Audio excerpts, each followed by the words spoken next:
believe it or not, constipation actually is a very common cause of testicular pain. Now, obviously infection or it can be non-infectious.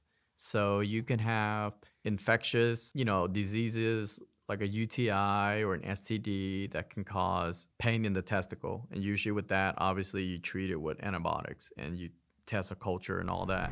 Number one reason why guys seek help is somehow they think that testicular cancer is what's causing the pain, which is really not true. Okay. The only time testicular cancer will cause pain is if it's metastatic into your bone or something like that. Or if it eats into the scrotum and stuff like that, which is also priceless. Take it to the moon. Priceless. One day will be soon. Like it's priceless. Hey everyone, it's Dr. Pham. Welcome to another episode of D-Talk with Dr. Pham. So today I'd like to talk a little bit about testicular cancer. I guess you can say that that's kind of a guy's version of breast cancer. Even though the most common cause of cancer in men is actually prostate cancer. However, and November happened to be Prostate Cancer Awareness Month. That's why there's something called Movember where people grow out the beard. I try to do that, but I can tell you when I try, it looks like this. It's got like 3 little whiskers here, 3 little whiskers here, and then 3 little whiskers here. It just doesn't look right. But I'm going to bring my partner on to talk about prostate cancer because it's a little complicated and that's just not what I specialize in. But today what I'd like to touch on is a topic that is actually very common that kind of all guys kind of go through. And one being testicular pain, secondary to like non-trauma, stuff like that. Obviously, if you get kicked there or cut there or whatnot, then that there's a source, right? But we're talking about testicular pain that comes out from nowhere. The second part is testicular cancer itself, and then I like to touch a little bit on penile cancer because penile cancer is very rare. And so, and that's something, I'm not an expert in, but there's really nothing much to talk about penile cancer. So I just want to touch a little bit on it, just to kind of help guys understand a little bit about the penile cancer. So let's start off with testicular pain. So if you ask any urologist, testicular pain is one of the most difficult thing to manage. Typically, they will present at any ages, usually late teens to all the way to the 40s. And they would come in with just vague pain in the right or left testicle that is not affiliated with like any sort of anatomical anomalies that you can see on physical exam. And when you ask them further, the pain usually may or may not be associated with an activity like running or whatnot. And what I found is there's no difference in guys like, let's say, that wears tight pants versus guys that wear loose pants. But when they do have testicular pain, most guys tend to wear loose pants thinking that it may help, but really it doesn't. And the spectrum really is wide, all the way from one where it's kind of like, they get this pain once every few months and it's, from 1 through 10, it's like a 1. It's kind of there, but it's not really interfering with their daily life, all the way to 10 being like they just can't function. And we'll talk a little bit about management. But the majority of the time, testicular pain, when they come in to see me, physical exam usually don't really reveal much. And if it does reveal, typically what it'll reveal is like varicocele, which may or may not cause the pain. And varicocele is just dilated veins. We'll touch on that as a different topic. Usually testicular cancer doesn't cause pain. And so you can also have spermatocele. And then obviously if you have infection, and it can be bacterial or non-bacterial, such as orchitis, which is infection of the testicle, or epididymitis, which is infection of the epididymis. And typically those patients will tend to have already gotten an ultrasound Because one thing you always worry about, at least up until age, late 40s, one thing you always worry about is testicular torsion. And testicular torsion deserves its own topic, but just real quick, testicular torsion just means that the whole testicular cord twists, causing the blood flow to be cut off in the testicle. And usually that will present with extreme pain, sometimes nausea, vomiting, swelling, and the testicle kind of, normally a testicle kind of lays like this, but with torsion, it'll kind of have a horizontal lay. Now, mind you, this is all kind of describe physical exam, but the most important key here is sudden onset of pain with swelling. And so usually with that, unfortunately, you have to go to the ER, where if you have high clinical suspicion, the surgeon may just take you back to operate, because there is a 6-hour window. If you pass that 6-hour window and you don't have something called intermittent torsion, meaning that it twists, untwists, twists, untwists, if they have high clinical suspicion and they want to try to save your testicle, what they will do is just go ahead and take you to the operating room and then untwist that testicle.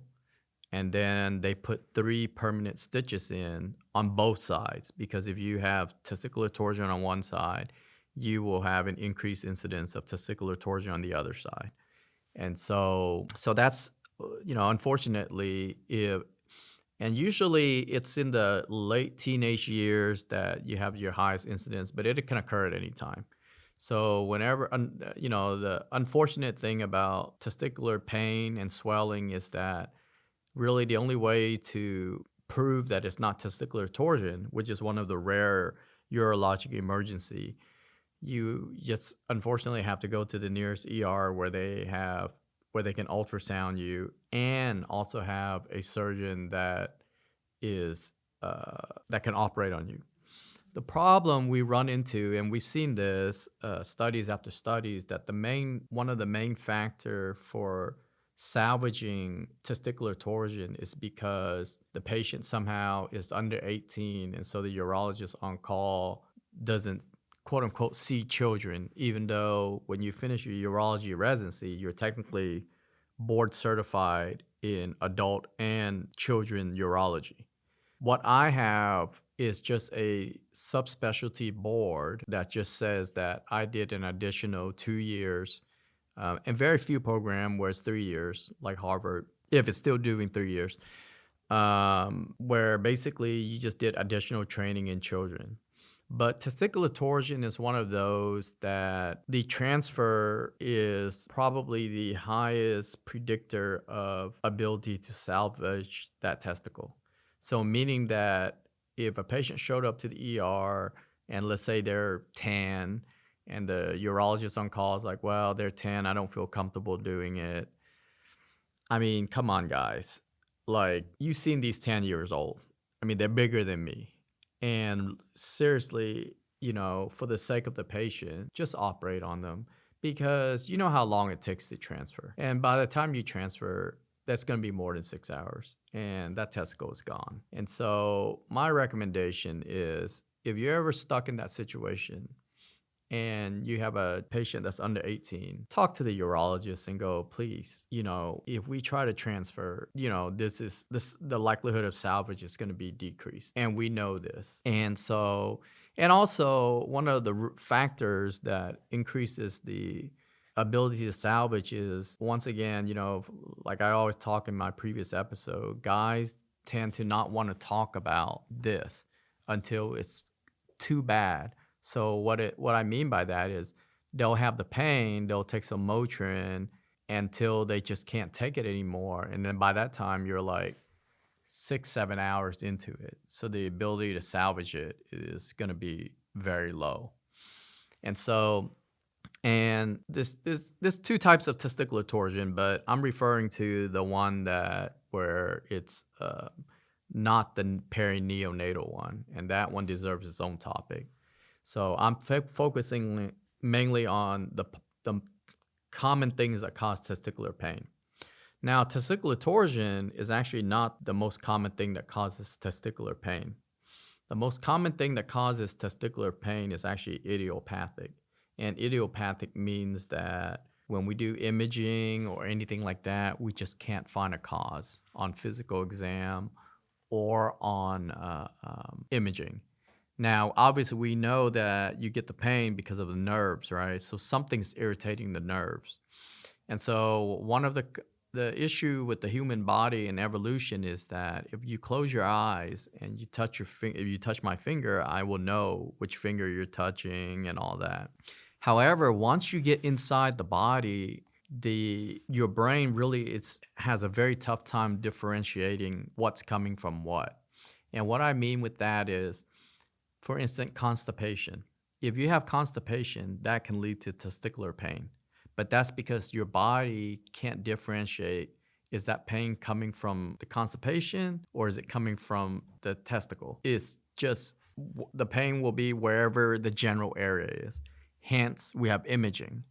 And with imaging for testicular pain anyways, typically an ultrasound is really all you need.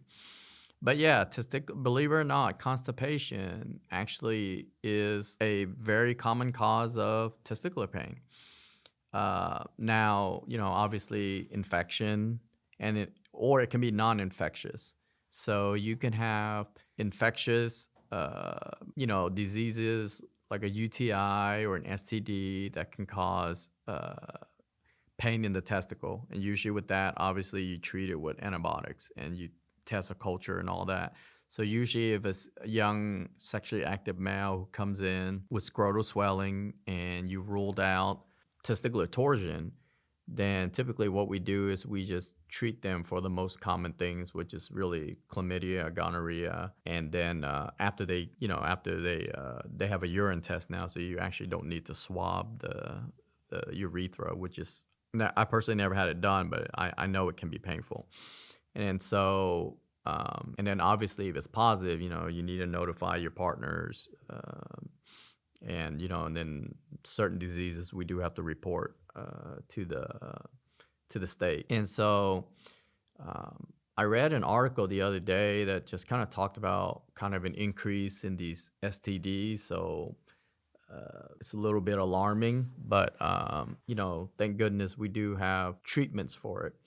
Now, you can also have swelling and pain of the testicle or the epididymis. The epididymis is part of the pathway where sperm travels.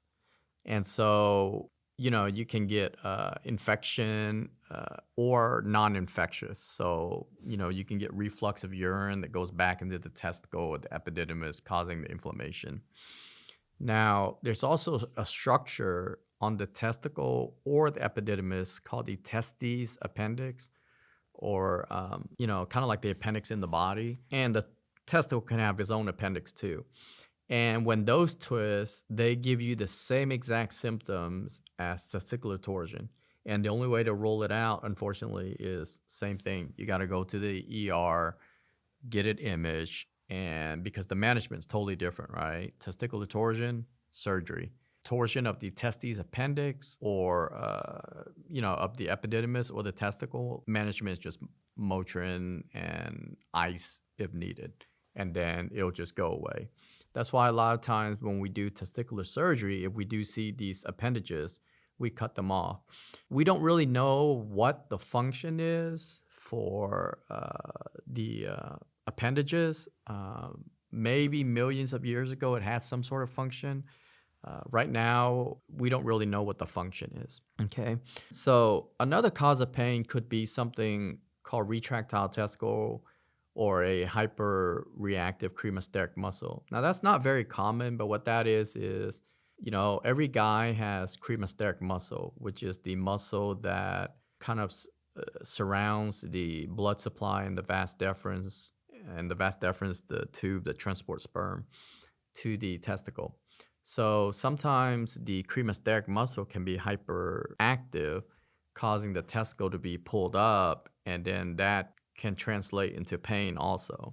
And that's not very common, but that's something you should be on the lookout for. And typically with that, you can try some muscle relaxant, although I haven't found good success with that. But like I said, most of the time, that's not really the cause.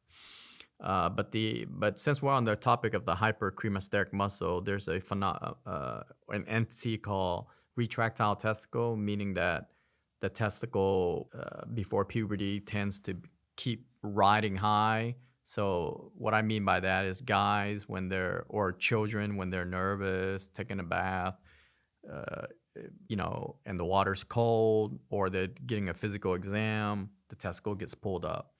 If I'm able to pull the testicle down, hold it there for about 30 seconds to a minute, and the testicle stays down, then you're fine. Then there's nothing you need to do about it. So you don't need to massage it. You don't need to do anything. You just follow up in a year, because only about 5% of patients with that retractile testicle or that phenomenon of the hypercremasteric reflex will go on to need surgery. And usually by age 5 is when they will declare themselves. And how long do we follow them? I follow them annually until puberty, when testosterone starts circulating and all that. And then the testicle tend to stay down. And I guess the theory is that the testicle is heavier now and all that. But keep in mind, as long as you still have the cremasteric muscle, when it's cold, every guy knows it'll get pulled up. And the reason why is that the testicle needs to be in a right temperature. And so that's why in undescended testicle, we don't bring the testicle down because of hormone and fertility. You only need one testicle for that. The reason why we bring testicle down which is the topic I kind of want to touch on also, is testicular cancer. So testicular cancer occurs in 1 out of 250,000 to 1 out of 500,000, just depending on which data set you look at. And so, that's a very low number. So when you hear your doctor goes, if the testicle's up in the abdomen and it's, because there's another episode where I cover undescended testicle, and so I won't go too much into it, but, no one really knows what the true risk is, right? And so we give you kind of a guesstimate number. But the higher the testicle, the higher the risk that testicle didn't form properly. And when a testicle that doesn't form properly, it can turn into cancer. So the reason why we actually bring down the testicle is so that exams can be made, because testicular cancer doesn't present with pain. It's usually a painless mass. And, I won't get into all the biology of like the different types of testicular cancer. The best thing to do is, if you feel a testicular mass, bring it up with your doctor. And if you're underage, bring it up with your parents so that your parents can, bring it up with a doctor. And typically an ultrasound and some labs usually will be able to diagnose testicular cancer. And I won't talk about management testicular cancer. That's a whole nother thing. But thank goodness it's not very common. And so even when you hear your doctor goes, well, yeah, since your testicle was up in the abdomen, your increased risk of testicular cancer is 100%. 100 times the normal population. Well, think about it. It's still 100 out of 500,000. So you got to look at perspective, right? Or even 100 out of 250,000. That's still not a very large number. And so, but, and then when you have undescended testicle, and this is where a lot of confusion comes in. So undescended testicle and non-palpable testicle are two different entities, okay? The testicle kind of starts right below the kidney in life, and it gets traveled down by some sort of mechanism. I don't think anyone really knows, because think about it, it's traveling blindly down into, the inguinal canal. So the kidneys here, inguinal canals here, and scrotum's here. So it's traveling down here. So somehow it's getting some sort of signaling to kind of travel down there. And when it travels down there, at any point, it can stop. And so non-palpable testicle is very different from undescended testicle. Even though non-palpable testicle is a variant of undescended testicle, non-palpable testicle the management tend to be different. And what I mean by that, if you have an undescended testicle, i.e. if a testicle is palpable by a physician and documented, then by age 3 months, roughly around 75% will drop. And then by 6 months, about 90 to 95% will drop, okay? And so the number can vary, but it will be around there. So typically, if the testicle has not dropped by 6 months, that's when I usually intervene, with the exception of if it's non-palpable. Usually by 3 months and the testicle is just not palpable at all, then there's really no role for imaging. So undescended testicle, there is no role for ultrasound. I know we always order it, but really physical exams your gold standard. And so if you have a non-palpable testicle, then what I do is I operate, 3 months or above. But what I do is you look into the abdomen. You just make a little incision, look into the abdomen to see the different scenarios. And the scenarios would be, is the testicle there? If the testicle is there, then I usually do a stage procedure. And what I mean by that is typically normally you have three blood supply to the testicle.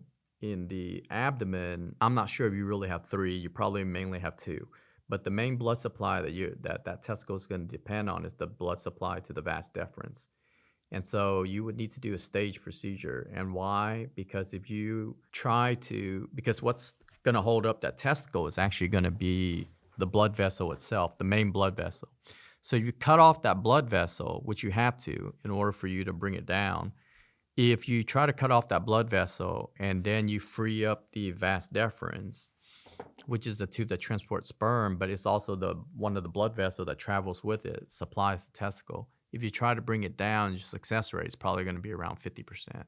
And so that's why you may hear terms like stage orthopexy or Fowler-Stevens procedure. That's what they're referring to, is you wait about 6 months so that the blood supply that's going to supply that testicle is going to be more robust, and then you will bring it down laparoscopically. By doing that, your success rate will be around 90%. If you manage the undescended testicle under age 1, and like I said, this is in another episode, so I'm not going to go too much detail into it. If it's under age 1, the likelihood of that testicle growing to be similar in size with the other testicle and the risk of cancer is probably going to be lower. And then the older you get, then obviously, the risk is higher. And it's rare, but I've had 2 instances where they were both 20s and they had trouble breathing. And so they went to the ER, they did a chest x-ray. You can see it's all whited out. And so and then of course, they feel the testicle and the testicle is not there. So, they get worked up. And, you end up with metastatic testicular cancer. The good news is the cure rate for testicular cancer is very high.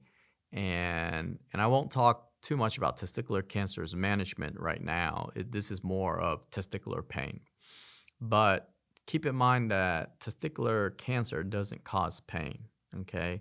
And so if you have pain, more than likely it's not because you have testicular cancer. But that's the number one reason why guys seek help, is somehow they think that testicular cancer is what's causing the pain, which is really not true. Okay, the only time testicular cancer will cause pain is if it's metastatic into your bone or something like that, or if it eats into the scrotum and stuff like that, which is ultra rare. Okay. And so the most common cause back to the testicle pain, the most common cause really is just idiopathic.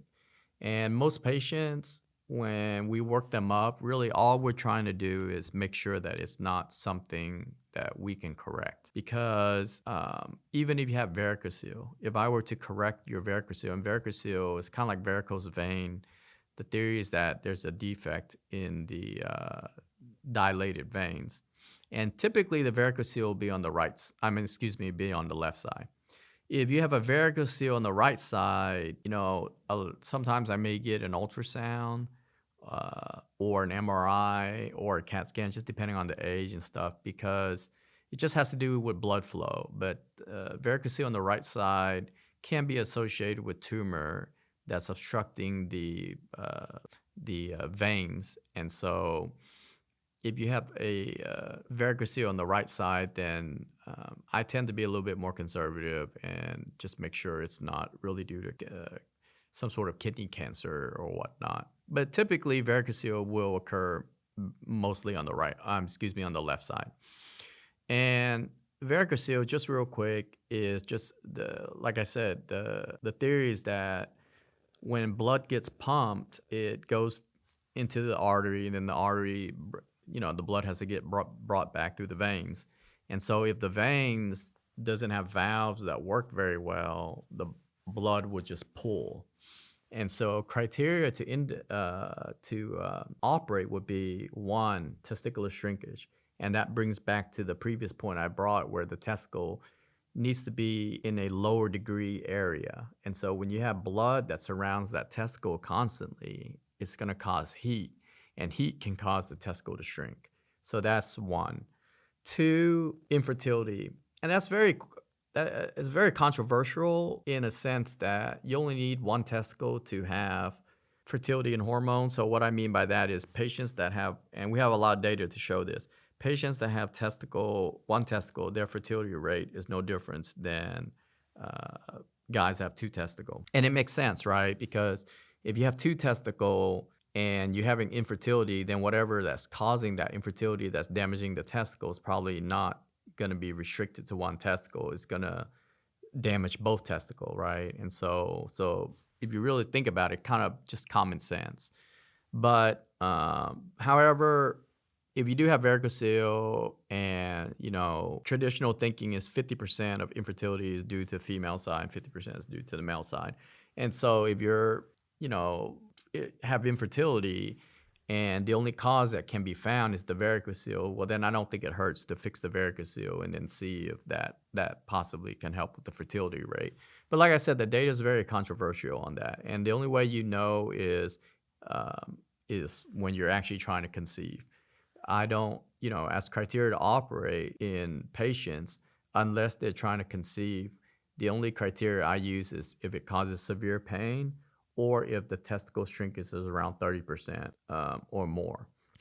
And even if I were to fix the varicocele, 30% will still have the pain. And then, which if it's debilitating enough, then I need to go back for nerve ablation. We'll talk about treatment here in a little bit. But that's kind of the, testicle pain really when patients come, I think all they really want is to make sure it's not something that surgically we can correct. Because for the most part, we manage testicle pain really with NSAIDs for about 6 weeks. And then if you do take NSAIDs, make sure you take like an H2 blocker, Prilosec, or something like that, Zantac, just to kind of protect your stomach lining because of because ibuprofen can increase the acid, and that can cause issues.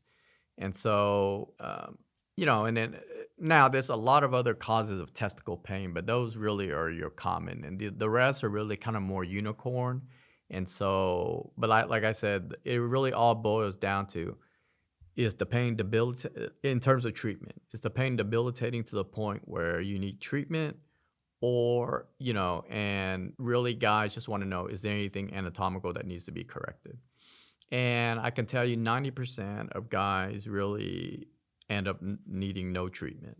And then you have less than 1% that I go in and do nerve ablation because there are probably less than 0.01%. Because I do have guys that literally, like I recently had a patient that I think he was 48 and he just could not function, couldn't work, couldn't do anything. And so I took him back, we ablated the nerve, pain went away completely.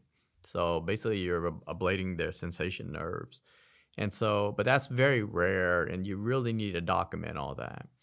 Now, there is a phenomenon called intermittent torsion, which is a diagnosis of exclusion. And what that is, they'll give you this history of, they'll get this pain and then they'll see this swelling, and then like an hour later, the swelling goes away.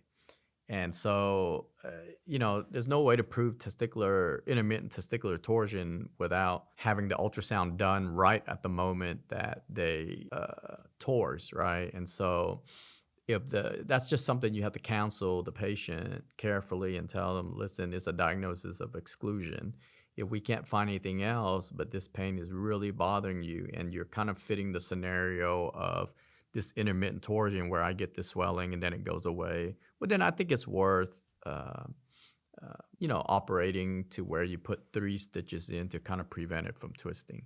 And for the limited numbers we do, it does help. But like I said, it's very rare. It's not very common. The most common cause, like I said, is just really idiopathic. And in our experience anyways, only about 90%, 90% end up needing no treatment. They really want assurance. And so then there becomes this thing of the placebo effect, like somehow once they get this idea that this is not caused by cancer or whatnot, then their pain really just doesn't come back. Now this is assuming, make sure you rule out the common thing, urinary tract infection, sexually transmitted disease, and all that. Now, I just want to touch a little bit on sexually transmitted disease. You should always have practice safe sex, right? But that's not always can happen, And so gonorrhea is one of the causes of having strictures in the urethra where it causes scarring. And so, it's not about just being able to treat the gonorrhea. It's the lasting effect that gonorrhea can have. Syphilis, we pretty much can eradicate that already with just the penicillin. Pretty much most STDs besides HIV and Hep C, I think we come a long way. You probably can't cure that. But HIV is one of those that the medication has come a long way, to be honest with you. Just look at Magic Johnson. I mean, wow. I mean, it's probably 40 years or so. And so the medication has gotten very good. I don't keep up with, the HIV treatment because usually those goes to infectious disease. But just from the limited knowledge I have, the medication has come a long way. And so the main thing I want you guys to get out of all this is, when you have testicle pain, don't think about is, oh, I have testicular cancer. That's totally not. That's probably the lowest on the list. Testicular cancer is usually painless.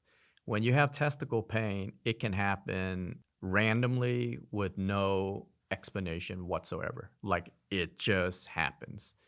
And so, if you have testicle pain that's associated with swelling, well, then I think you need to get it checked out at minimum with a urine analysis and an ultrasound to make sure that it's not the testicle that's actually twisted. If you have the appendages, such as the testes appendix of the testicle or the appendix of the epididymal appendix, the twisting of those, unfortunately, can't be differentiated just on clinical exam. You really do need an ultrasound.